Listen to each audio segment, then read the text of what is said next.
And we are live. Hi, good evening, everyone. Welcome to Level Up Live. I am Dr. Sharita Gaskins-Tillett. I'm your host. I am very excited about tonight's guest. I do want to allow a few minutes for other folks to come in. If you're watching us live, please say hi in the comments. Definitely post your questions in the comments. If you are watching the replay, hashtag replay, still post your questions because I will definitely share them with our guests. Now, before we get started, I do have a really exciting announcement. On Tuesday, May 30th at 7:30 p.m., Level Up Lady Doc will be hosting a book launch for Dr. Samarda Brennan Prescott. Dr. Samarda has written a book, The Parts We Don't Talk About, and she's part of our group. She's part of the Level Up Lady Doc family. And I am so honored that she asked me if I would host a book launch for her. So we will be doing a virtual book launch. There will be information coming about that. If you're in the Level Up Lady Doc Facebook group, there's already an event post. If you are not, I will also be posting it on my personal page. So let's get started. Let's see. Our guest this evening is my friend, Dr. Terry Nguyen. Dr. Terry is an adulting life coach, integrative pediatrician, physician wellness advocate, and speaker. Dr. Nguyen has practiced pediatrics for more than 20 years. She is passionate about whole person wellness, mind, body, and spirit for her pediatric patients and physician colleagues.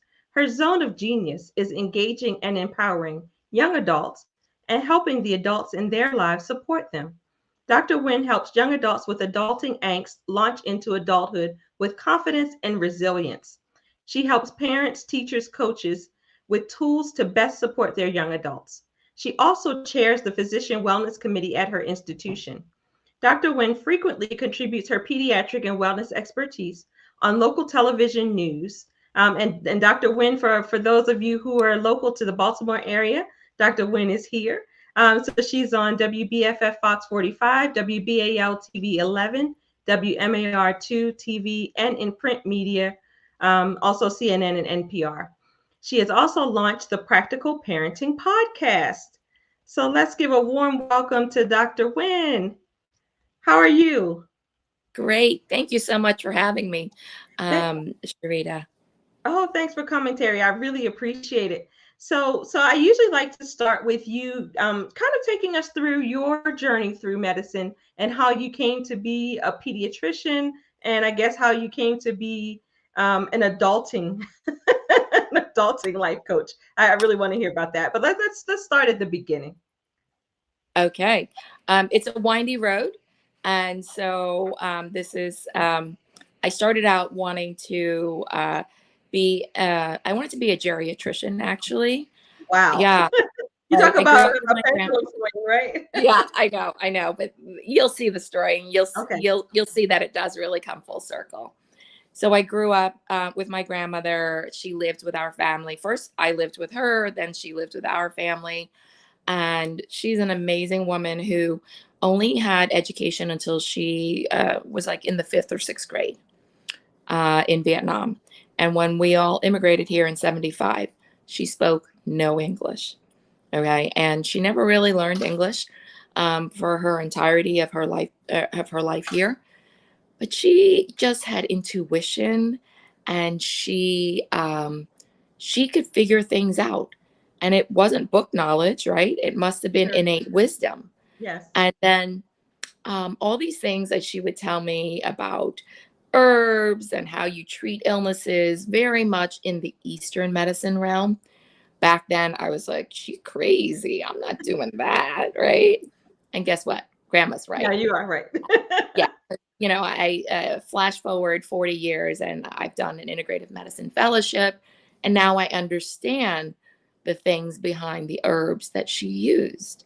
Like she would try to concoct Asian herbs into medicines for certain conditions. And they were always foul smelling. Okay. But did they work?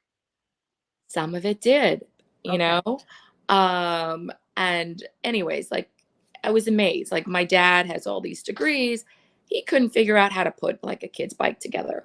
My grandmother did. She couldn't read the instructions. They were in English, right? So anyways, an amazing That woman. innate wisdom. Yes, innate wisdom, exactly. An amazing woman who I learned so much about. And I think of her as like equivalent to my mom as far as moms, right? So, and she had a great life with us, even though she didn't speak English. She lived, we cared for her. She cared for us. It was beautiful.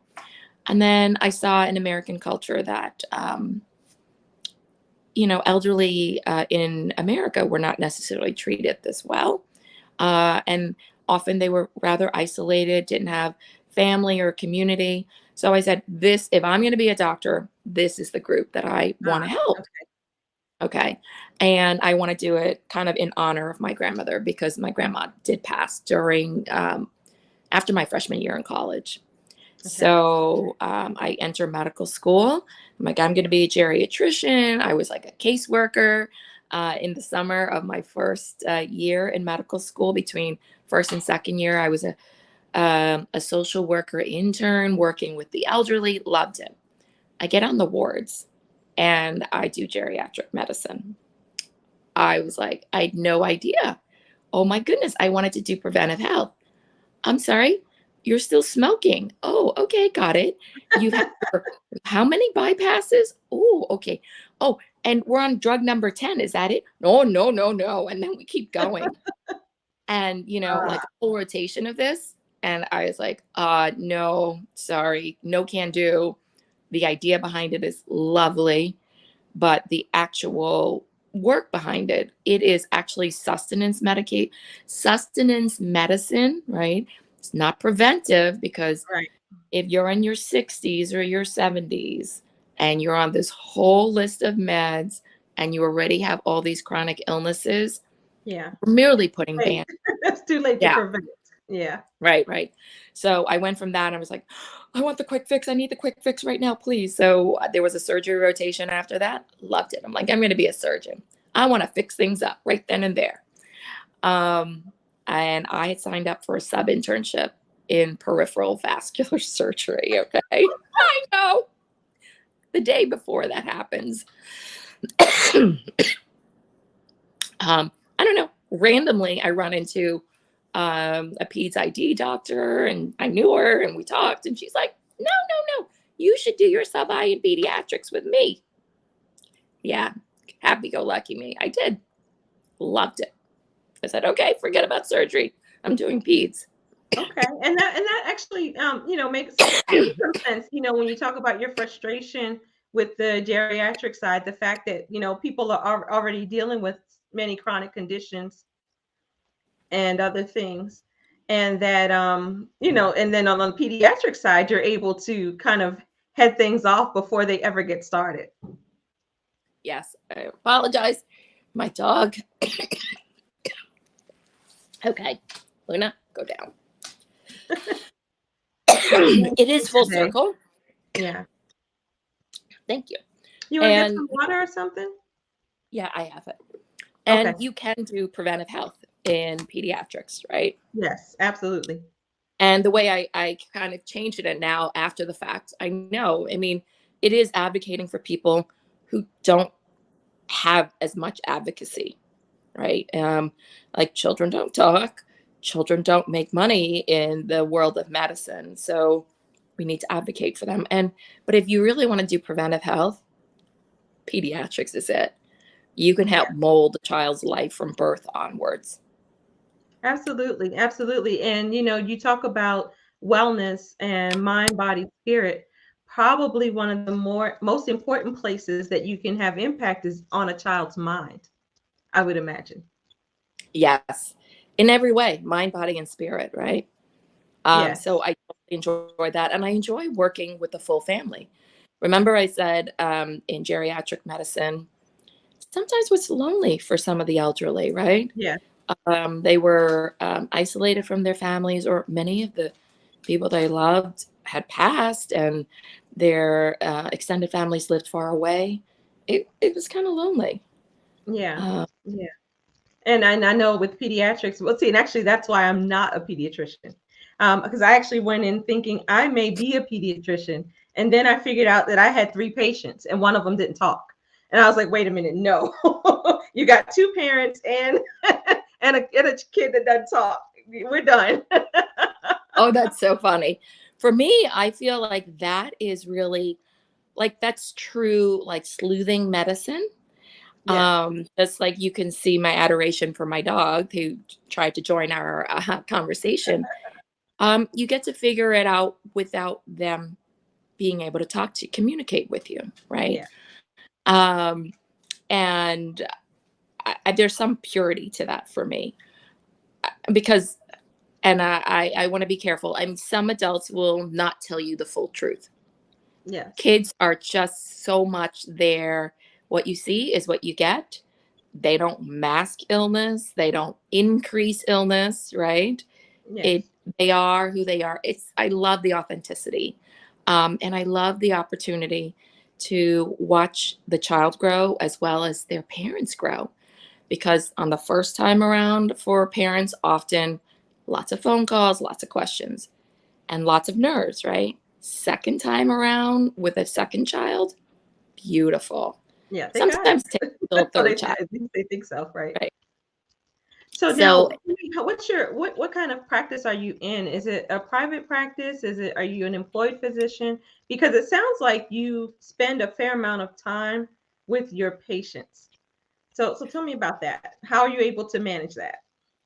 I am really lucky that I am a pseudo private practice owned by a hospital, like a whole, hospital system, but I get to run my own practice. Okay. And employed in that, I only get paid if I see patients. So, if I stay longer with patients, I may see less and I will make less money. I see on a full day, a good number for me is 20 to 22 patients. If I go beyond that, that's really I feel like I'm short shrifting people. And if I worked for certain Yeah. HMOs, I would be expected Who to shall work remain nameless, right? exactly. I would have to work. I would have to, they had it down to an art. One of the HMOs I'm thinking of because I was on their advisory board. Sick visits are for 9 minutes. I was like, what? 9 minutes. You've clocked it to 9 minutes. I don't recall what the amount of time was given for well visits. I believe it was 15. I cannot accomplish, talking with the child, talking with the parents, and giving, anticipatory guidance in 15 minutes, no matter how fast I talk. Right. Right. And you can't really establish good rapport in such a Right. short period of time either. Wow. So now, how you tell me now? You moved into this space of, um, you've moved into this space of adulting, or adulting counseling, however you want to put it. But basically, you're working with young adults and helping them to deal with the angst of adulting. Yeah. How did you come to be over here? And what was the need that you saw? What were the things that made you go there? So part of my thing is I'm a person who grows with whatever stage in life I'm at. And after I realized that there was a big need for mental health work with adolescents and young adults. And, the anxiety word is all just thrown out everywhere. So not everybody has anxiety. Anxiety, of course, has increased since COVID. Yes. And we're at a whopping number of 1 out of 3, probably young adults Wow. who are suffering from anxiety. But it's not all generalized anxiety disorder. It's the angst of the unknown, the uncertainty of what's ahead. And I think a lot has been mental health. Okay. Remember that word, mental health. So there's something wrong with your mental health. No, actually, anxiety is a good thing. It's what kind of pushes us forward to perform sometimes, right? Without any stressors, you won't reach peak performance, whether it's physical or emotional or academic or work related. And so it's a little bit of a superpower if you can frame it correctly. And I realized that with my young adults, 50% of my patients are adolescents or older.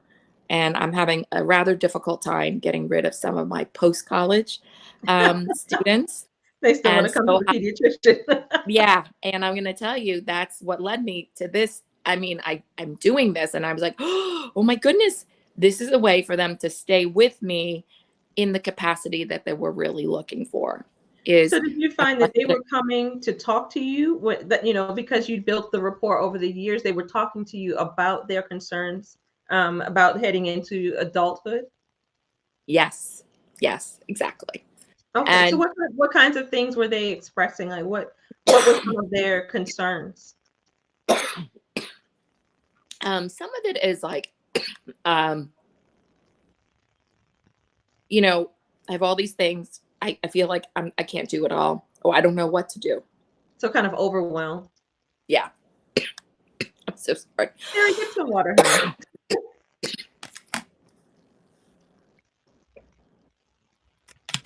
Yes, there's a lot of overwhelm.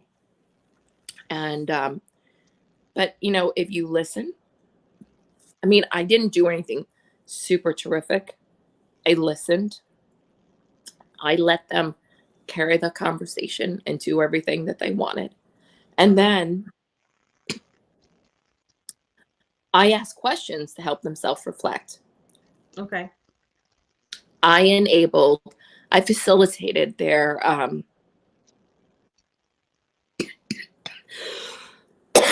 I'm so sorry about this. It's okay.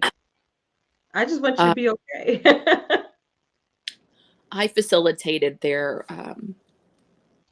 inner sage, their inner Mhm. wisdom. And Okay. I just remember very clearly how many patients where I spent that hour and a half with them and things came together. They had it, they just didn't know how to assimilate it. Okay. Well, one of our Facebook watchers um, said that they had a young adult come and talk to them about how to deal with roommate drama. So do Yeah, you find a lot of the issues are interpersonal, professional, family? What would you say? it's a little bit of everything, but the Okay. most frequent topics really are, what do I do next in life? So I'm thinking of my college age students who, all along they've done well. Yes. Everything was structured and they knew what the next step was in their education. Now you're about to come to the end of college. You're not sure you want to go grad school. You don't know what you want to do and you're looking for a job and you have no clue what kind of job you might want to look for, right? Right. That brings up a lot of angst. Right. Yeah. And you have to support yourself, right? At least That's right. theoretically, right? You have to support yourself. You have to eat. You have to pay bills. All new things. And this generation seems, and correct me if you think I'm wrong, seems a little less prepared than I feel that we were. Yeah. And, as parents of this generation, we have to reflect. How did we contribute to it? COVID contributed to it, seriously. I Yes. mean, many young adults miss 2 years of social development in their peak formative years, in their Mm. adolescent young adult years. They lost that socialization factor for 2 years. That's And huge. I'm sure we as a society are underestimating that impact. Absolutely. I think we're going to know more about it in like 10 to 20 years. Okay. And then we're going to, oh, whoa, that's so I think that was a big part of it. And then I think current parenting is like, I grew up where parents were like, okay, you're alive at the end of the day. Great. Yeah, You me made too. you. Okay. Now we're like, okay, everything is scheduled out for the kids. You got to have 1 to 2 activities every season of the year. Some people have 2 or 3. I'm like, what? And oh, we can't fit it in. Mom or dad will make it fit into your schedule. So we're not helping our young people build agency. We're not allowing them to figure out their own solutions because oftentimes we are clearing all the trees in their path. Hmm. You will not encounter an obstacle. Remember that phrase that was helicopter parenting? Yes. Oh, it's the snowplow parent. Wow. Moving everything out of the way. I like Yeah, that. This. the snowplow parent. Okay. Yeah. So you hear that, guys? Don't be snowplows. I mean, how do young adults, or how does a baby or a toddler learn how to walk? You can't teach them. They've Yeah, they have seen to you fall walk. down and get up and fall down. Right. Yeah. There you go. So Yeah. our young adults have to know that it's okay to take risks, make mistakes, even have failures, and then be able to get up again and do it again. And it's that repeated process of, solving your own problems, seeking solutions on your own, maybe with advice and support from other people, but you have to experience it. You have to do it. People can't just tell you. I mean, we all as parents will say, don't do this, don't do that, because that's what the result is. But you know what? The best lessons learned are the ones where the kids learned it themselves. Of Yes. course, we don't want them to learn, that you could die by drinking and driving. So we do say no, but there are other things in life, like what's the natural consequence of Right. that not so good choice you're making? Right. Right. You'll discover So, it. so tell me, how do you reconcile that? Because you're a parent as well as a pediatrician. How do you reconcile that with the pressure that these kids are under to perform academically? Because I know, I was actually up at my high school this weekend. I went to a boarding school, and they were talking about how competitive things are now for college applications, and that the kids are under so much pressure to have an almost perfect academic record. And so how do you reconcile that with, because I've heard of parents who will, write a note for their kids to stay home sick because they're not prepared for their test or they haven't finished their project. But how do you reconcile that? Because you want your kid to do their best, but you also want them to learn. If you don't do your work, you can't get the grade, right? Hmm. So, that's not just a one-time occurrence, right? You helped enable that for your child at a distant past. Yes. And it just comes into different forms, depending on how old they are and what grade they are in school. So, as I say in my pediatric practice, I say you have to help your child develop agency and independence age appropriately. I know that it would be much cleaner if you fed your child until they were 5 years old, but they're never going to be able to use utensils. Now, same thing if, you know, they won't learn time management if they put off projects and studying until the last minute. And then you write a note because they didn't get it finished yet and they can't go to Right. school. Right. I mean, you have to have the consequence for your action to know what choices to make in the future or not make. This is what I mean about snowplow parenting, right? Yeah. Yeah. Let there be nothing in your way. I mean, think of the college scandals where Right. there were parents who Oh paid gosh, yeah. hundreds of thousands of Wow. dollars. That was amazing. Yeah. Yeah.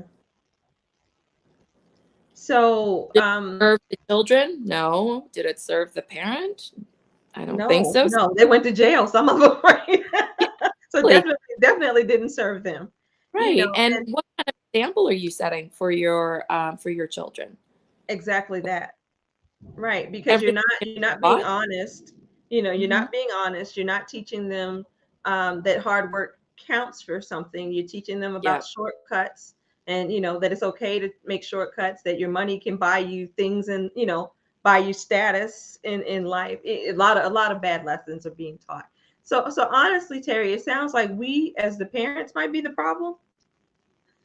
We're contributing. I never think anything is single factor. I really do believe in multifactorial. Okay. So it's up to us to really reflect on how are, okay, think how are we contributing? And then, okay, they're absolutely, I get it. I want to make life easier for my child. I'm paying for I'm paying for someone's full college tuition where my parents couldn't afford it. So they paid what they could. And then we took out loans and I had Right. plenty of loans in college. But I'm going to tell you, I appreciated every single bit of that education. Whereas my son, who, uh, as far as I can tell, for the first semester, he was living his best life. And then a little conversation. We had the conversation before he went to college. I said, I am not busting, my Batinsky to help you Right. have a 4-year country club vacation. So I would say C's do not equal country club. C's equal community college. Yes. And you get to pay for it. Right. And lo and behold, first semester comes and goes. And I was like, what, dude? You know what we said, right? And he's like, oh, I'm so sorry. Give me another chance. I'm going to make it. And yeah, and he picked it up. And I said, okay, you get one chance to make a mistake, but repeated mistakes don't fly. Right. You And got I to said, learn the lesson, right? right. And here's the thing that I said to him though. I said, listen, I'm not going to say I'm pulling you out of college if you get bad grades next term. I'm going to tell you that I'm actually just going to stop paying for your tuition. You can continue to go to your private college. I hope you can borrow the money and get the scholarships that would require for you to afford that education. I'm not pulling you out. I'm simply not going to pay. Right. But that's teaching about consequences Exactly. and taking responsibility for your actions. Yeah. And I think young adults, they have to come to a point where they take responsibility and they take ownership for what they do or what they don't do and know that they are steering their own ship or driving their own car. In high school, a lot of students will want like all this independence. And then the minute the parents, say, oh, but we're going to have these boundaries and these rules for you, the young adult is like, no. It's like, well, no, this is life, right? So they thrive actually with some guardrails. It's just similar to childproofing your house. Your child is going to learn mobility, but you don't want them to fall down those steps and break his or her neck while Right. they're learning how to walk or crawl, right? Right. So then, as parents, how do we, because you that's a pretty good example that you're using about walking. So we put up gates and we, do things to childproof the house. How do we, as parents, govern ourselves or set boundaries so that we are allowing them to learn, but we're not enabling them and preventing them from developing that agency? Lessons are best learned firsthand. Set some expectations and set consequences, but work with your child at every age. We used to have in my household when my children were younger, we had like the meeting before the start of every school year. And what are the goals and expectations that we have and that they have for academics, for extracurriculars, and behavior? What are we expecting of you in the household? Everybody does so much better if they know what to expect, what's expected of them, and how they can achieve it. Oftentimes we forget that part, right? And then the child gets called out for doing something that is wrong, bad, naughty, whatever word you want to use. But wait a second, you never actually established what the rules of engagement were. So, have that conversation and revisit it. So I can't emphasize enough family conversations, family check ins. If you are superior, you can do it every week. I think we went in and out when my kids were younger, where there were, 1 or 2 months here and there that we had family meetings every week. And then we would slide out, and then the behaviors would get not so great. Mhm. And then I'd have to reinstill them. And that the whole thing about setting up the expectations for the school year, that also is so key. So, but they have to be a part of the conversation. That's really the part. That's how you're helping them build agency, right? Because it's like, well, we are expecting this. What do you think? Is this doable? How would you change this? You have to get their buy-in. And even as young adults, we have to get their buy-in if they're going to do something. You can't say, You need to do it because I'm your mother and I told you to do it. Yeah. Might have worked when they were 3, 4, or 5, but certainly not by the time they're in the double digits on their age. So Right. in that way, you're giving them a voice for what their expectations are moving forward as well. But you do it age appropriately. Certainly, you're not going to ask your 5-year-old. Okay, don't get me wrong. Let's Right. start at school age and then progress through middle school and high school. But that means they've developed some agency. They know that their voice and their opinion counts and matters.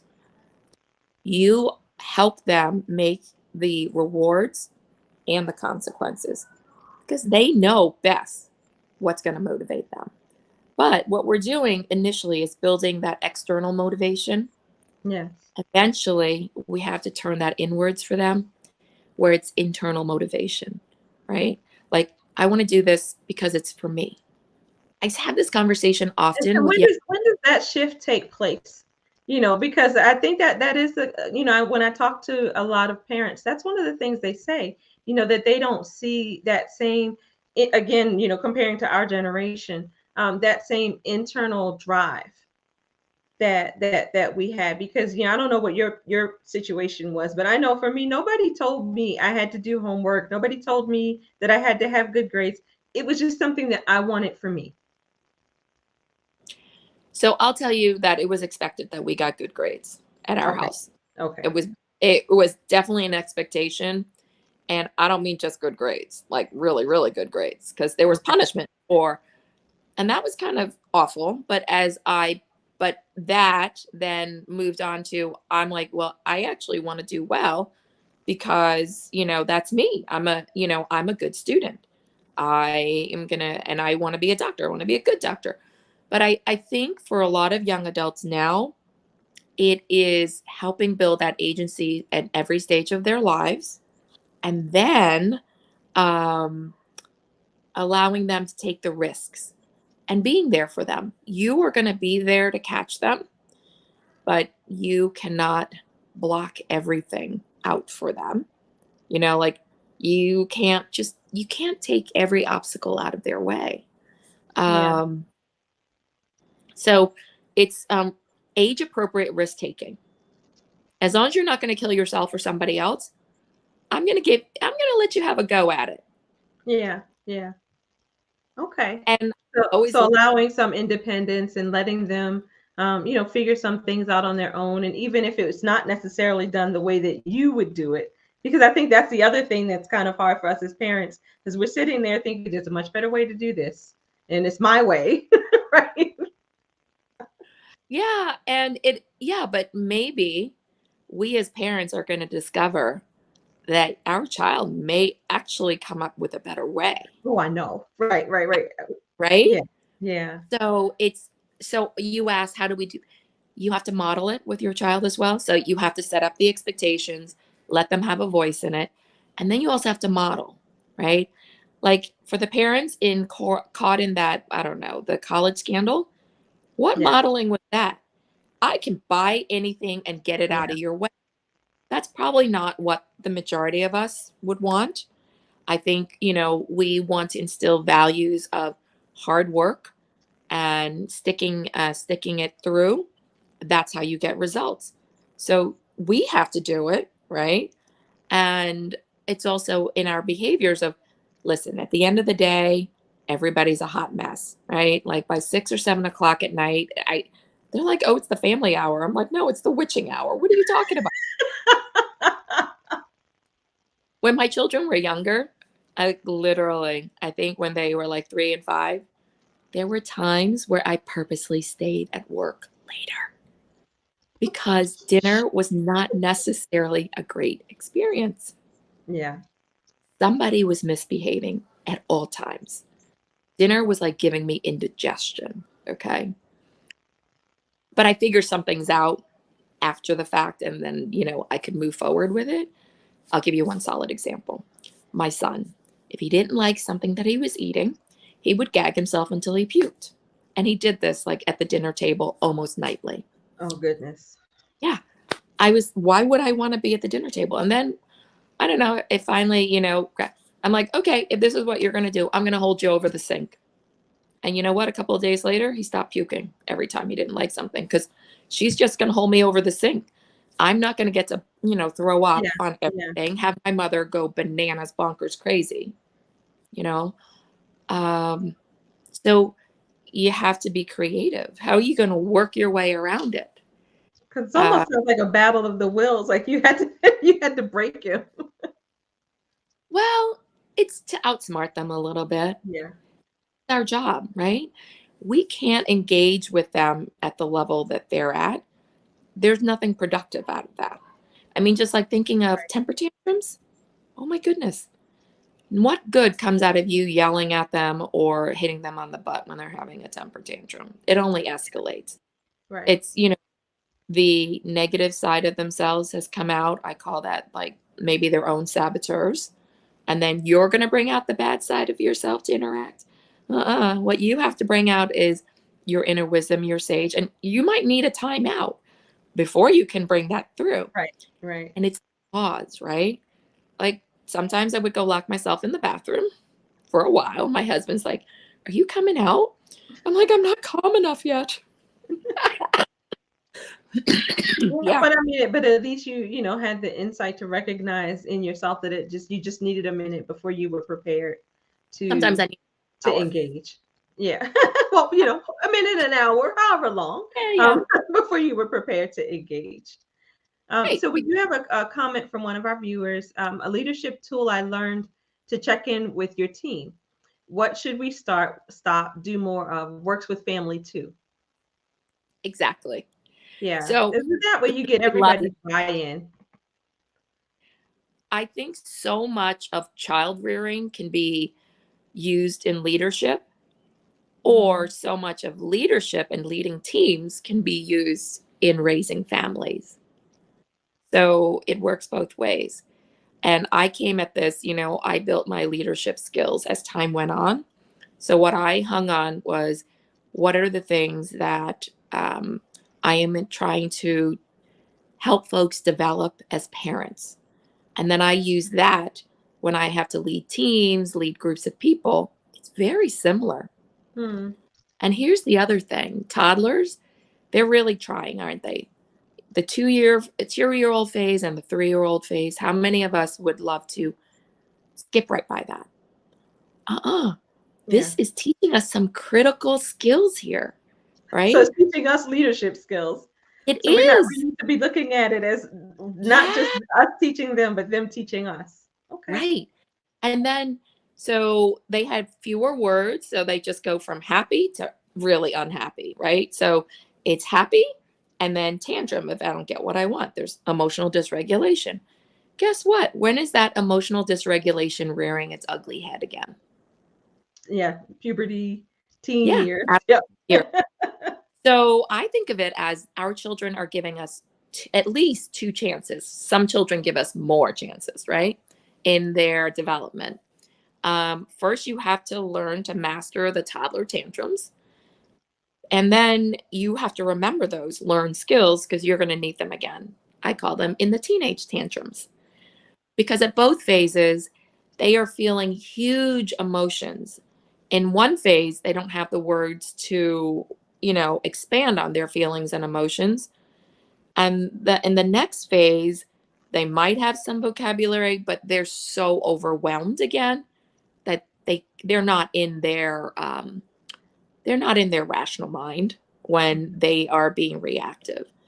And if you react to their reactivity, what Right. happens? Again, you talked about not meeting them at where they are, not engaging at that same energy level.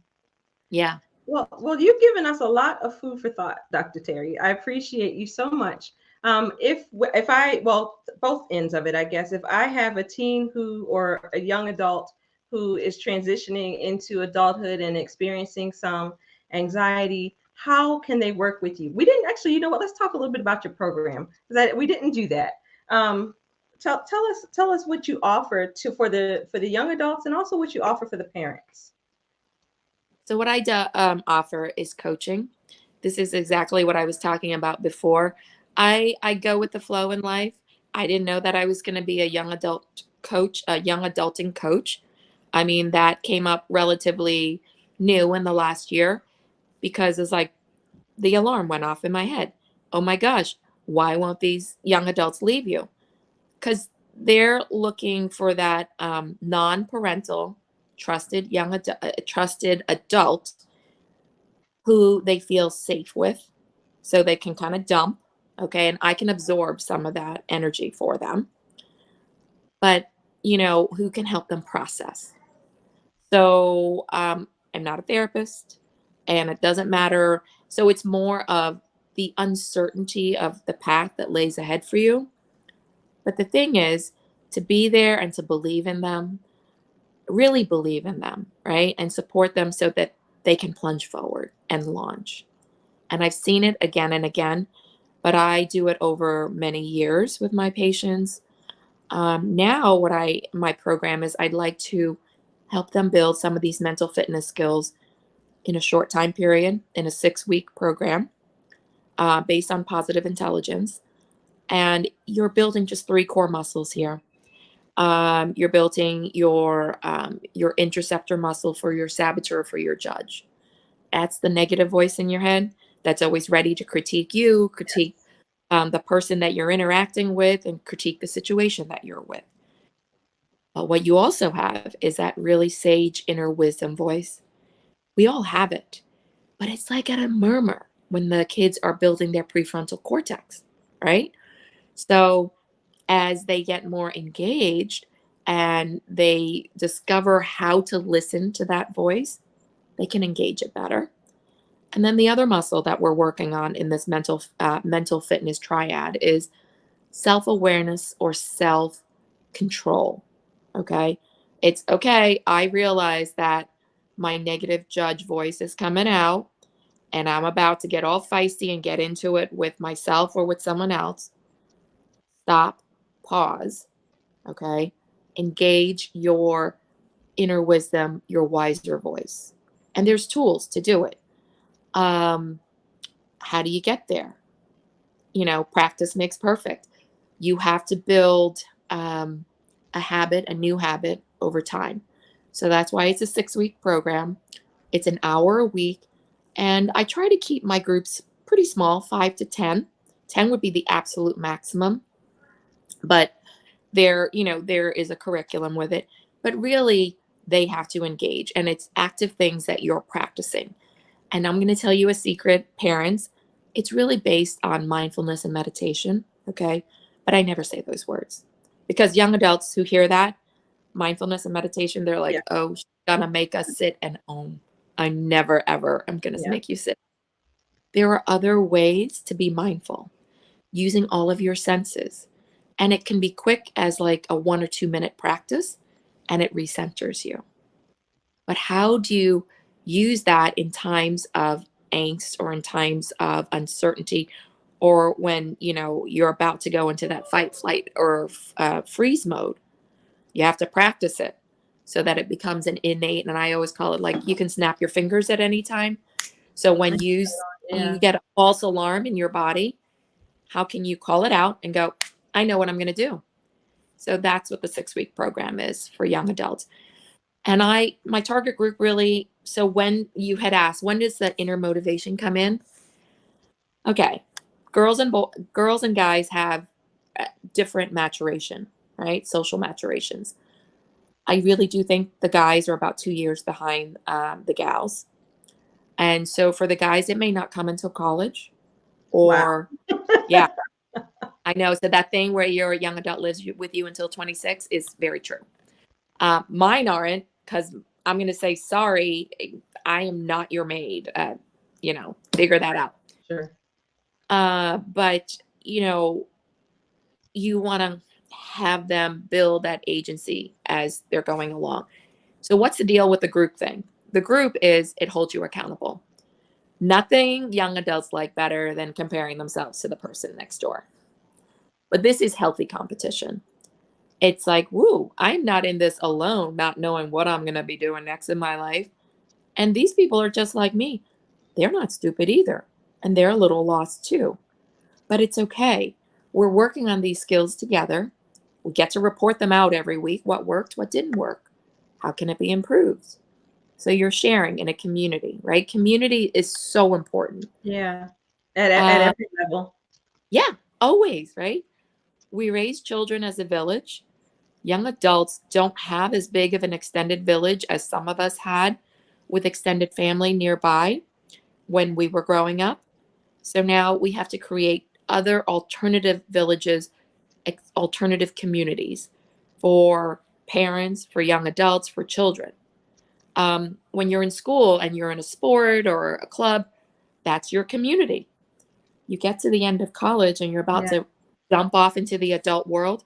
I'm sorry, where's your community? All of your friends might be flocking to different states or cities to, pursue their next step. You're totally suddenly, okay, out there without a community and without an idea of what you're going to do next. How scary Yeah. is that? I'd be scared. Absolutely. Absolutely. But you may not even have the language to identify that, to Right. understand, to be able to articulate, wait a minute, I don't have a community. You just know that you're kind of floundering. Yeah, exactly. And I see some questions Yeah, in there the, was a question. Yeah, go ahead. yeah, how are these visits scheduled? So I work in groups and I offer my young adult coaching groups pretty much quarterly. So we finish a spring session. So I'll bring something back in the fall as people are getting back into the school thing or entering their either senior year of high school or they're in the midst of somewhere in college or maybe even their senior year of college.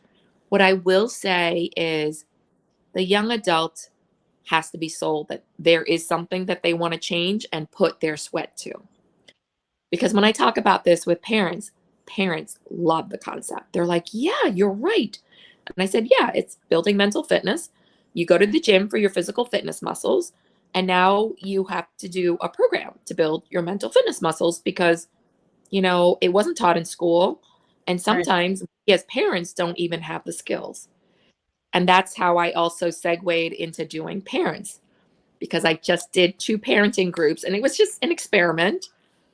And it was met with great enthusiasm and people want to continue after the 6 weeks because they want to maintain that practice and that community. I can see that though, because parenting is definitely on the job training, Yeah, at every single stage. And if it helps to get some tools because maybe you don't even realize, you talked about the snowplow. Maybe the snowplow parents don't realize they're being snowplow parents. They think they're helping, and they're not seeing how their actions are contributing to the behavior or misbehavior of their young adult or their child. So yeah. I think so it is very very helpful. Well, Terry, this has been a real treat. I appreciate it so much. I've in the comments, someone has put for us how to get in touch with you. So you can get in touch with Dr. Terry at Dr. Terry Nguyen at resilientmd.org. Also, that is her Instagram handle as well. And no, Instagram is at Dr. Terry Nguyen. Is that Yep. right? Okay. Yes. Yes. All right. So I'd like to end on a very similar question for everybody. And so for you, I'm going to say if I'm the parent of a young adult, what is the single best thing that I can do to help them build resilience? Great question. I love it. People ask all the time. So to love a young adult is to listen to them and then to let them go. Let them be. Let them discover their journey and their path. Your job is to believe in them until they actually can believe in themselves. Your role has changed. When they were younger, you were their managers, right? We coordinated all sorts of things for our children. But then the transition in adolescence is you give them more and more independence. So you're listening to them. You can't solve every problem that your child has as an adolescent, as a young adult. And sometimes they don't want your advice. Most of the times they probably don't. So listen with curiosity, Listen without judgment. Let them finish. Or when they're finished, ask, hey, or before, say, hey, is this a you want to dump and vent session? Or do you want to also have some advice? Ask permission. You're giving them the control. That is so important, right? To feel that I have some level of control, because adolescents and young adults often don't have a lot of control. You have to go to school at set time. You have to do whatever in your extracurriculars. Everybody's all stressed out about college application. So you got to do X, Y, and Z to put yourself in the best light. So really, when I'm not in school, I'm not, performing outside of the home, can I have some control over who I am and what I'm going to do? Remember when you gave your younger child choice A or choice B? They were so happy and so proud that they could make that Yeah. choice. Do the same for your young adults. Listen, let them pick the path. Believe in them until they believe in themselves. Excellent. Well, thank you so much. I really appreciate it. Like I said, if you want to reach out to Dr. Terry, her contact information is in the comments. If you have a young adult who's heading into adulthood, or if you're parenting a young adult and you want some support in your parenting, Dr. Terry is here to help us on both sides of the spectrum. So thank you again for joining us. If you have additional questions, please leave them in the chat. I will forward them to Dr. Terry. And we will see you next week when my special guest will be my mentor and my friend, Dr. Una. So take care, guys. Have a great week.